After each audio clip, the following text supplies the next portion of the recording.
کسایی که به همین زنا مبتلا هستند، کسایی که به عرق نوشی مبتلا هستند، کسایی که همین درآمدهاشون از راه حرام است، اینا باید که چون دیگه زحمت نتن. شریعت به نام پروردگار به یاد تماما یگان ذره به اینا احتیاج نداره. در شریعت ما کچتوا در کار، کریچتوا در کار نیست. بله، ما در کچتوا در کار، ما در مسلمانی که همه گفتید همه چیزها ایستینی مسلمان باشه، مسلمانی که حقیقتا قرآن میگه ادخلوا فی السلم کافة، با پرگی در دین بدرو. این نه که برادر هم نماز هم زنا، ببینید هم نماز هم عرق فروشی، هم مثال زنا هم عرق نوشی، هم دیگر اخی تماما یک مسخره در دین است،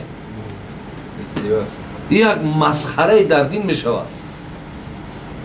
از همین خاطر بسیار با یک پهلوان ما در جمعهمون حکایه میکردیم از قزوین ایران، ایرا مثنوی حکایه میکنن. میگه وقتی که رفت میگه گوشتینگیر بود است، پیش یک نکالکزن رفته سوزنزن گفت است که انا میخوام که در همین پشت من صورت یک شیر بزنی تا که مقصد اما آدمی که با من گوشتین میگیره حریفم. هیچ خیلی وقتی میبینن دستا پولی صورت پشتا صورت اکی هم حیبت داره کو، خب اما حیبت دما پیدا شد. خیلی سوزنزن اکو پول میگیره برای فرقش چی ہوتی؟ بعد میگه گفت مقصد با شکم بزن، گرفت سوزن او بعد زد که دوای این مرده که گوشتینگیر برآمد. او که از کجاش سر کردی؟ گفت از سرش سر کردم، ای کلای شیر. گفت که ترکش که گفت شیر به کلا میشه، دیگه جاش بگیر. خیلی که با سوزن باز زد دیگه از کجاش سر کردی؟ گفت ای دنبش، ای گفت شیر به دنبا میشه، ای دیگه جا بگیر. خیلی هر گوری میزنه ای پشتش شیر به پشت میشه، ای شکم شیر به شکم میشه. بعد میگه سوزنزن دید که نه مقصدی کمه.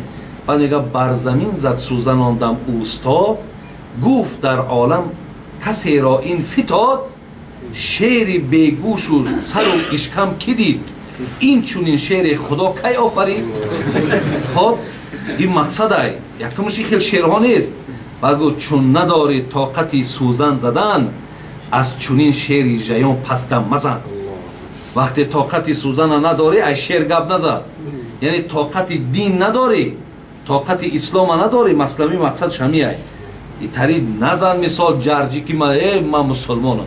مسلمان کسی است که تمام فرموده خدا را تابع می شود. برای او برادر عزیز حرام ها حرام است، حلال ها حلال است. نداری طاقت همین را در کار نیست، برای زنا میکنی، برای مقصد چی بدبختی که میکنی کردن بگیر. جهنم خدا کلان پگه همه ما و شما پیش خدا میریم، پیش الله مهربان در راست میشیم برای این بدبختی هامان. ببین چهار میگه انسان روز قیامت قدمش از قبرش میگه یک قدم زدن نمیتوند تا 4 سوال جواب نگه. یکی از امونو چیه؟ یک من عمری فیما افنا، خدا میپرسش چند سال حیات دادم؟ 60 سال یا 70 سال یا 50 سال. فیما افنا، عمرت در چی صرف کردی؟ این سوال ای برادر، از این قسم به بزرگی خدا این منظره میشود، این فرموده ای، این یکون انکدوت نیست. فیما افنا، عمرت در چی صرف کردی؟ خب این را که میگوی که باید بگوی همه را کود در کجا صرف کردی، چه خیل کردی، همه اینا را پیش خدا میگوی. و بعد همین عیب نیست، خجالت نیست که بگوی پروردگارا خیلی مقصد من همین خیل زنا کردم، من عرق نوشیدم، من فلان کردم. این بسیار برای تو دیگر اونجا هیچ دستگیری برای تو دیگر نیست برادر عزیز. میگه حضرت ذوالجلال و الاکرام پرسد از شبهه و حلال و حرام، پرسد از ما چرا چنین کردی، این گناه کردی و آن کردی، تو که عبدی من که معبودم، امر و نهی که بر تو فرمودم، تو چرا برخلاف آن کردی، نفع خود را چرا زیان کردی، حد خود را چرا ندانستی در محلی که می توانستی. بین همش هم میتونستی که دادم شرایط عقل بود همه بود، چرا نکردی؟ بعد حضرت مولوی آخر چی میگه؟ غیر شرمندگی چیروی جواب وای آن دم بجان قطره آب. وقتی خدا که این خیل راستت کرد و این خیل پرسید و این خیل خطابت کرد، مولوی میگه وای به حالت که چی میشه به سری تو.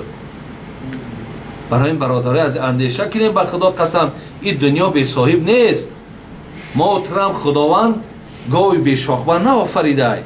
الله میگه و من خلقت الجن و الانس الا لیعبدون. آفریدمت برای عبادتم، آفریدمت برای بندگیم، آفریدمت برای اطاعت کردنم، نه برای مثال هر چیزی که بخوای کردم بگیری. این خیلی ما برای تو رخصت نمیتم. خدا میگه